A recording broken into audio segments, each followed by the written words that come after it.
አትወጂኝም ብሎኛል እኮ። ታዲያ እንደዛ ካልሽ ለምን ትፈሪያለሽ? በየትኛውም ጊዜ ሊያገኝሽ አቅም ካለው እኮ ትቶሽ ነው ማለት ነው።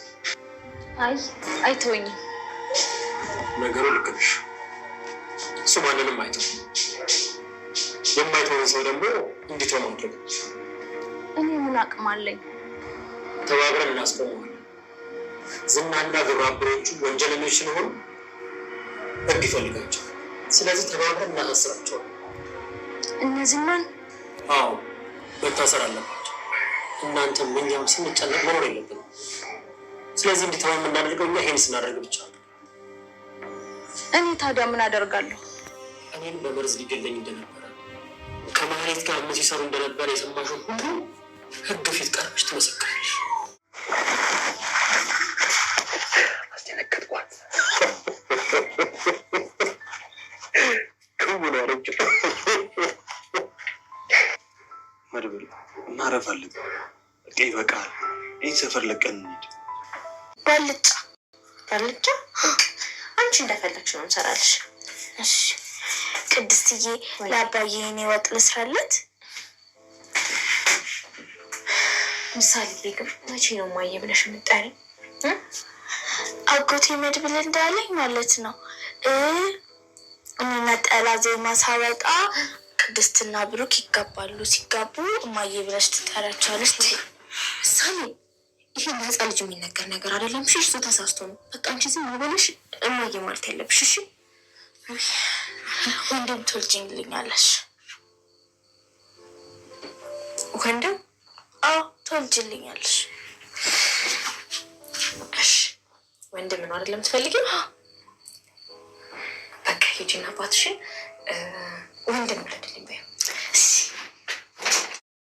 ምሳሌ አባቷን እንግዲህ በተደጋጋሚ ልጅ ውለድልኝ፣ ወንድም ውለድልኝ፣ እህት ውለድልኝ፣ እንዴ መቼ ነው ወንድም የምትወልድልኝ? እኔ ብቻዬን ለምን ሆናለሁ የሚለው እንግዲህ ተደጋጋሚ ጥያቄዎቿ የተሰሙላት ይመስላል። በመጨረሻም እንግዲህ ተደጋጋሚ ነበረ እየጠየቀች የነበረችው። ግን ዛሬ በመጨረሻም እንግዲህ እሱን ብቻ አባቷን ብቻ ሳይሆን ቅድስቴን ጭምር እንግዲህ ተናግራ ነበር ማለት ነው ምሳሌ።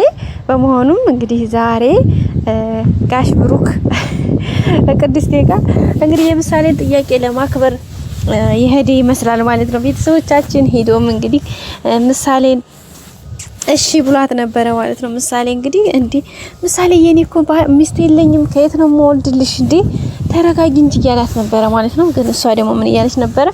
እኔም ብየው ከየትም ይሁን ከየት እኔም ብየው አላቅም፣ ግን ብቻ ልጅ እንዲወለድ ይፈልጋለሁኝ፣ እህት እንዲወለድልኝ ይፈልጋለሁ፣ ወንድም እንዲወለድልኝ ይፈልጋለሁኝ፣ በቃ አባዬ ውለድልኝ እያለች ነበረ ማለት ነው። መጀመሪያ እንግዲህ ቅድስቴ ወንድም እንድትወልጅልኝ ይፈልጋል ብላለችና ቅድስቴ በቃ የደስታም ስሜት ተሰምቷታል፣ ድንጋጤም ተሰምቷታል። ምክንያቱም እንደዚህ አይነት ጥያቄ እሷ እንዴት እንደጠየቀቻት በጣም ተገርማ ነበር ማለት ነው። ከመገረማ ማንሳ እንግዲህ ኦኬ ወንድም እንዲወለድልሽ ነው የምትፈልጊው? አዎ እና ሰው ስለዚህ ሄደሽ አባትሽን ወንድም ውለድልኝ በይው ነበር ያለቻትና ከዛ ቀጥታ ሄዳ ሳላ እንግዲህ አባዬ በቃ ዛሬ ወንድም እንድትወልድልኝ እፈልጋለሁ ነበር ያለችው ብሩክንና ዳጣም ስለነበረች ምን ማለት ነው ደግሞ እኔ ሚስት የለኝም እኮ ሲላት ዳጣ ብናውቅ እናቃለን ብንናገር እናልቃለን እና አሁን ሚስት የለኝም ከየት ወልድልሻለሁ የምትለው ነገር ትተህ ማን ነው ህዴሽ እንደዚህ በያለሽ ብትላት ሚስትን ታገኛታለህ እያለች ነበርና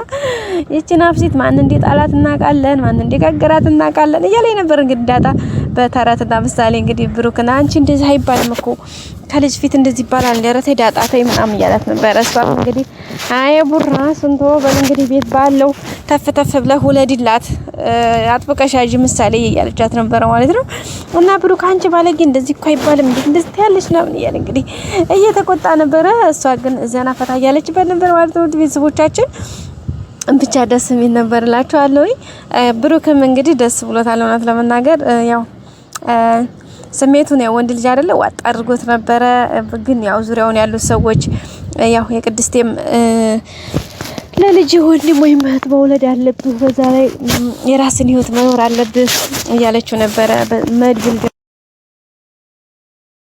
ግራጎን ህዝብ አጠገብሽ ነች፣ እኔ ገና ብዙ ነገር ይቀረኛል፣ በዛ ላይ ደግሞ አልበሜንም ሳላወጣ ሌላ ነገር አላስበውም እያለ ነበረና እሺ ካልክ እኔ ደግሞ የት ናት እያለ እንግዲህ ሙድ ያዘበን ነበር ማለት ቤተሰቦቻችን።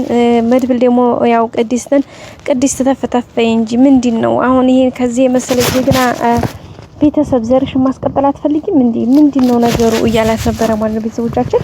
ቅድስትም አረ እሱማ የት ተገኝቶ እውነት ነው ልክ ነው እያለች ነው። እና ልክ ከሆነ ታዲያ ምን ትጠብቂያለሽ እያላት ነበረና ሳካ አንጠራጠርም እንግዲህ ያንን ይዞ ብሩክ አውለታ ሌሊት ላይ ሄዶ እንግዲህ አስቴንግጧታል። እኛ በዚህ መልኩ አይደለም ሄድ ያልነው ከሆነም ቀን የፍቅር ጥያቄ አቅርቦላት እንግዲህ አሪፍ ጊዜዎች መጀመሪያ አሳልፈው ከዛ በተረፈ ነው መሄድ ያለበት እንጂ ድንገት ሂዶ ላይ ከዛስ ልጅቱ በድንጋጤ በቃ የሆነ ሰይጣን ነገር የመጣባት ነው እንጂ ሰው የመጣል መሰላትም እና በጣም ያስደነግጣ ቤተሰብ። ያው ግን በመጨረሻም እንግዲህ ቅርታ ብሎ ተመልሶ ወደ የመጣበት ተመልሷል ማለት ነው። ብሩኬ ለሁሉም ማን ነው የሚፈልገው ነገር ግን ያው ስሜቱ ከስሜቷ ጋር መገናኘት ነው ያሰበችው ቅድስትዬ ማለት ነው። ደስ ብሏታል ባጭሩ። ሌላው ዝና እንግዲህ ማህሌትን ሂደሽ ያው እንዳዘዝኩሽ ነገሩን ለምን ተንኮልሽን አታጧጡፊውም እያላት ነው። ሂደሽ ተንኮሉን አጣጡፊ ግዴታ መሄድ አለብሽ። ሂደሽም ደግሞ ነገሩን ሂደሽ ከብሩክ ጋር ይቅርታ ብለሽ መግባት አለብሽ። ገብተሽ ደግሞ ዛ ሂደሽ ለኔ ተላላኪ ነው እንጂ የምትሆነው አንቺ ዛ ትዳር ይዘሽ ልትኖሪ አይደለም። ግን መጀመሪያ ይቅርታ መጠየቅ አለብሽ። ከዛ በኋላ ይቅርታሽ እንደተቀበለሽ ደግሞ ለኔ ጋር ነገሩን አጧጥፈዋለን። የዛን ሰዓት ግን ዳጎስ ያለ ገንዘብ ይሰጥሻል። አሁን ግን ሆዲሽን የምትበይው መጣጭው ካጣሽ እየመጣሽ እየበላሽ እየጠጣሽ ማደር ትችያለሽ። ከዛ የተረፈ ግን ምንም 5 ሳንቲም አይቀመስሽም ብሏት እንግዲህ ውን እያለ ትገኛለች። ማህሌትን ያው ኤፍራታም ከቤት አባራታለች። በነገራችን ላይ ኤፍራታ ደረገች አንደኛ እንደ ማህሌት ያለ ሰው አይጠቅምም። ሁለተኛ ደግሞ በሁለተኛ ደረጃ ከመድብል ጋር እንድትገናኝ ሰፊ ጊዜያትን ፈጥሮላታል። ምክንያቱም ማህሌት አብራት ብትሆን አንደኛ ከመድብል ጋር እንድትገናኝ አትፈቅድላትም። ሁለተኛ ደግሞ ነፃነትም አይሰማትም። ምክንያቱም አንደኛ ያው ማህሌት እንደምታውቋት ማንተና ጋር መድብል ጋር በጣም ነው የማይዋደዱት። ከዛ በመቀጠል ደግሞ ብሩክ ማለት የብሩክን ወንድም እንደሆነ ስለሆነ ዝና ደግሞ ያው እንደምታውቁት ባጥፍቆ ነው የሚፈልገው ነው። በዛ ሁኔታዎች አንፃር እንግዲህ ያው ማህሌትም እንግዲህ ደፋ ቀና እያለች ነው የምትገኘው። ምክንያቱም ነገሮችን ለማበላሸት ነው። ያው ማህሌት መቼም ነገሮችን ለማስተካከል አለላችሁ ማጋስ ያው ማህሌት እንደምታውቋት የማበላሸት ሱስ ነው ያለባት እንጂ ነገሮችን የማስተካከል ሱስ የለባትም። ከዛ አንፃር እንግዲህ ተፍተፍ እያለች ነው የምትገኘው። ብሩክና ቅድስት አንድ ላይ እንዳይሆኑ ብዙ ነገሮችን ብዙ የሞከረች ሰው ናት። አሁንም ደግሞ የበለጠ እየሞከረች እየሰራች ነው የምትገኘው። ግን ደስ የሚለው ነገር ምንም ነው የማይሳካላት።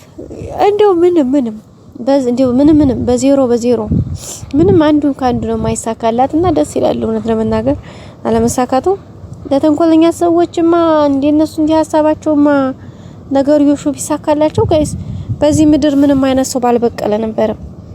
በቅለን እንደው ታይተን በጠፋን ነበር። እና ያው እንግዲህ ተፍ እያለ ለትንሽ የሚያስጠላው ፓርት እንግዲህ የሉላና ሞገስ ጉዳይ ነው። በተለይ ሞገስ ያለበት አጣብቂኝ ሁኔታ በጣም ከባድ ነው።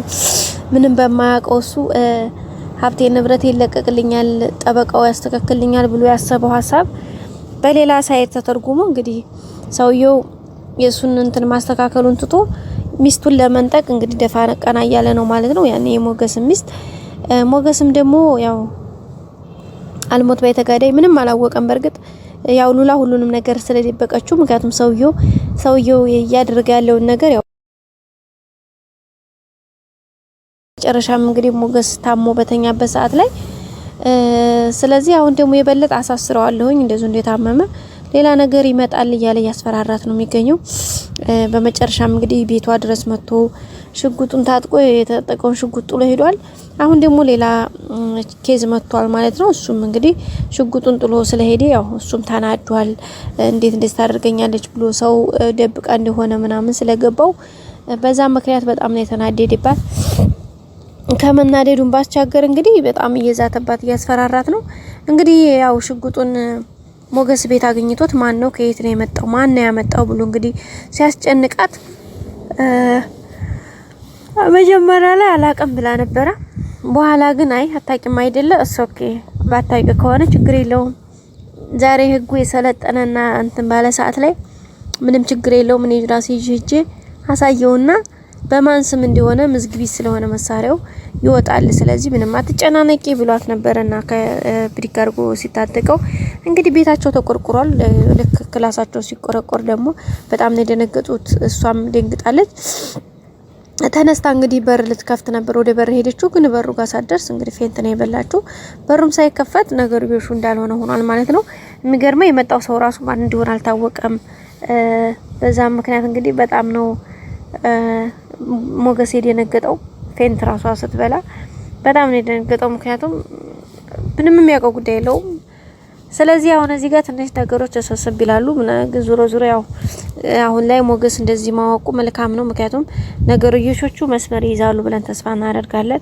እነ መድብልም እነ ብሩክም ሰምተው ደግሞ እንደሚያግዙት አንጠራጠርም። ሰላም ውድ ቤተሰቦቼ እንዴት ናችሁ? ሰላምታ ያያላችሁበት የዓለም ዳርቻ ይድረሳችሁ። ላይክ፣ ሰብስክራይብ፣ ሼር በማድረግ ቤተሰብ ሁኑ። ሁሌም ወዳችሁ ፈቅዳችሁ ስለምታበረታቱ በጣም አመሰግናለሁ ቤተሰቦቼ። መልካም ጊዜ በያላችሁበት። ባይ ባይ።